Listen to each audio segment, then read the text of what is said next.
So no visit to Dave Smith Instruments would be complete without Dave giving us a little rundown of the whole synth room, which is a great room here overlooking the neighborhood of North Beach in San Francisco. Coit Tower is right in our background. So Dave, take it away. Everything you do. Okay, well this is kind of the history of DSI for the last 15 years. We'll start with, because it's here, the Mono Evolver keyboard. These two keyboards are no longer in production, but we built them for about 10 years.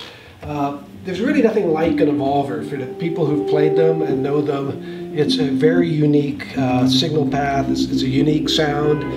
They came out when I was first starting this company, so it took a while for people to figure it out. And of course, since starting off with the desktop Evolver wedge, yes, which we'll see here in a second.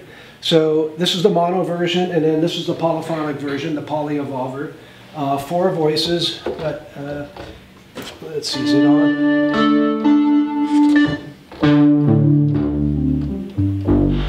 And it's got sequencer built in, 16-step, 4-track. You can get 4 of them going at once. This is an amazing instrument for those lucky enough to have. 2 digital plus 2 analog oscillators, yes, was the concept. Yes, so you have four oscillators, low-pass filter, amplifier. We've got some digital effects built in, like tune feedback. That just. And the cool thing about this is, you could get really analog textures, but you get all that sort of Prophet VS and PPG like yes, crystalline sound, wavetable stuff. Yeah, it's a very deep synth. A lot of people didn't really know about this at the time, and a lot of people want them now. Anyhow, I reviewed this for keyboard back in the day. Yeah, probably. This came out, I think, maybe 2005. Sounds about right. Yeah. Next, we have our project we did with Pioneer DJ, one of the 2 projects. This is the Torres AS1 monophonic synth. It's basically one voice from the Prophet 6. So it's completely discrete, analog synth, VCOs, effects, the whole thing.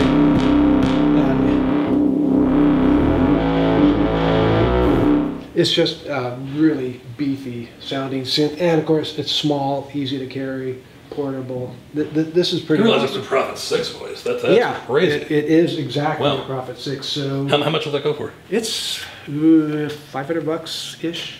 So that's a good deal. And of course, Pioneer builds their stuff to last. It's solid. It's ready for the road. Put it in your back pocket and you're ready to go. Is there, just the membrane keyboard begs this question. Yes. Is there any sequencing kind of 303 style? Yeah.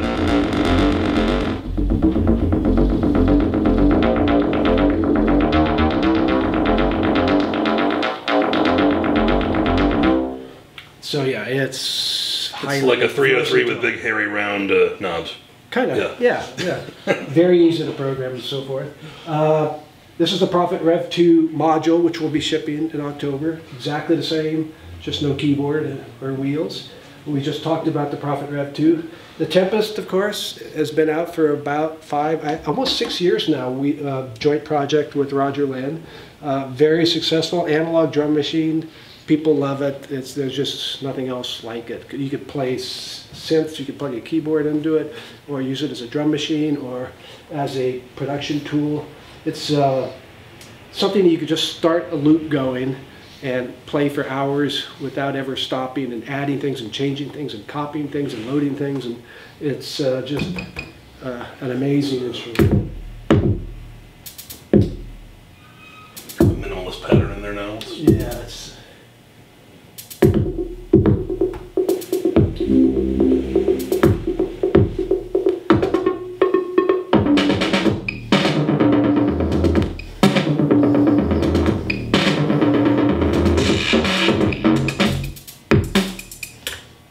Anyhow, that's a classic.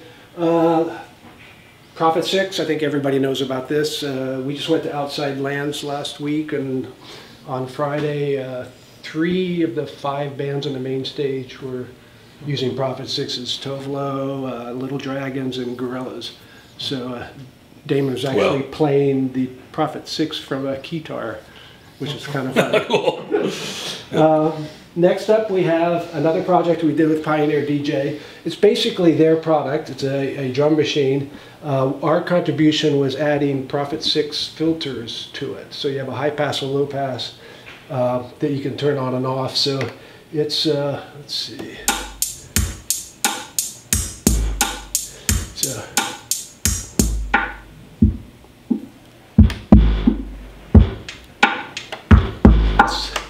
Not much of a demo sequence, but like cool touchscreen on it too. Yeah, it's so easy to use because you could program it pad-wise. You could program it with the 16 buttons. What they call XOX style yeah, programming. Exactly. You can go back and forth, and then you've got the touchscreen, so you can instantly grab a sound and edit it however you want. It's really an amazing machine. And then you add the analog filters, because I've always told people that when you put analog filters on a digital sound, there's something magic that happens. It just gives it the beef or the warmth or whatever word you want to use, you know, the analog word of the day. It actually does do that. It's pretty cool. OB6, of course, most people know about this now. It's been shipping this for a little over a year. Classic SEM sound. This thing it's really fun to see people play this, because you know, anybody who's ever played an Oberheim will go up and touch it and just within 3 notes just say, yeah, this is an Oberheim. It sounds like an Oberheim. It responds like an Oberheim. It just has, I mean, it's fat. It's huge sounding. yes. So basically, the Prophet 6 design idea, and Tom Oberheim was like, let's make an SEM Yes. type oscillator. Yes, and then of course we made it look like the blue lines. Yeah, exactly. And so many people have bought both the Prophet 6 and the OB6 because, again, they're 2 different instruments. They have their own personality. But it's like 1979 again. You know, back then there were 2 polysynths. So you were an Oberheim guy or you were a sequential guy, because it was like 2 or 3 years later that the Jupiter 8 and the Memory Moog and the Poly 6, all those came out like a couple of years later. We looked at you guys and was like, oh, we better get in on this. Yes, but you were either Oberheim or sequential. Yeah. And the same thing is happening now. People come in here and they'll try both, and most people will like zip here or they'll come here. You know, it's like, I want the Oberheim, I need the Oberheim. Yeah, that's okay, but I want the P6. So it's kind of fun, because now we're selling both of them. So we're competing with ourselves, and that's a good place to be. Cool. The Pro 2, still the best mono synth out there. If you have a modular synth, this is the keyboard to use to control it. You've got programmable control voltages in and out, and triggers and all that. And every program can have different CVs in and out, and they could be up to audio rates. So you could use this to control your rig, and at the same time take signals back in, either audio or control voltages, and use them in here. And it's got a very deep step sequencer. So itself, it's a hybrid synth. Yes. Digital oscillators, analog, yes. subtractive section. Exactly. Yeah. So, and we've actually got 2 filters in here. We have the standard filter, kind of not quite like the P6, but similar. But then we also have the SEM filter in here. Oh, wow. So you get both. You could use them together, or you could use them separately. So this is, and here, how can you play chords on a mono synth? Well, it's paraphonic. Since we have 4 oscillators, you could play 4-note chords on our mono synth. And it's actually kind of fun, as you were, I mean, it's obviously only a single envelope, but that actually is kind of fun to play with because it responds differently than a real analog, polyphonic synth will. So this thing is really popular also. It's been out for a few years. And again, I think it's the best mono synth out there, but I'm prejudiced. Mofo X4, this is originally, it's kind of like a half of a Prophet 8. And we're still selling these. People love these things. They fit in for people who just want to bring a small analog synth with them, and they get 4 voices out of it. It's like a Prophet 08, except we added a couple sub-octave oscillators and a few other little tweaks. I think there's feedback in here too. Yeah, we added the feedback. So another classic. Prophet 12, one of my favorites, especially since about a year ago, maybe a little more, we added true linear FM in it. So you have 4 oscillators, you have 4 envelopes. There's all kinds of crazy standard FM stuff, you know, reminiscent of DX7 that you can do on this. And you have the advantages of also having analog filters after the FM.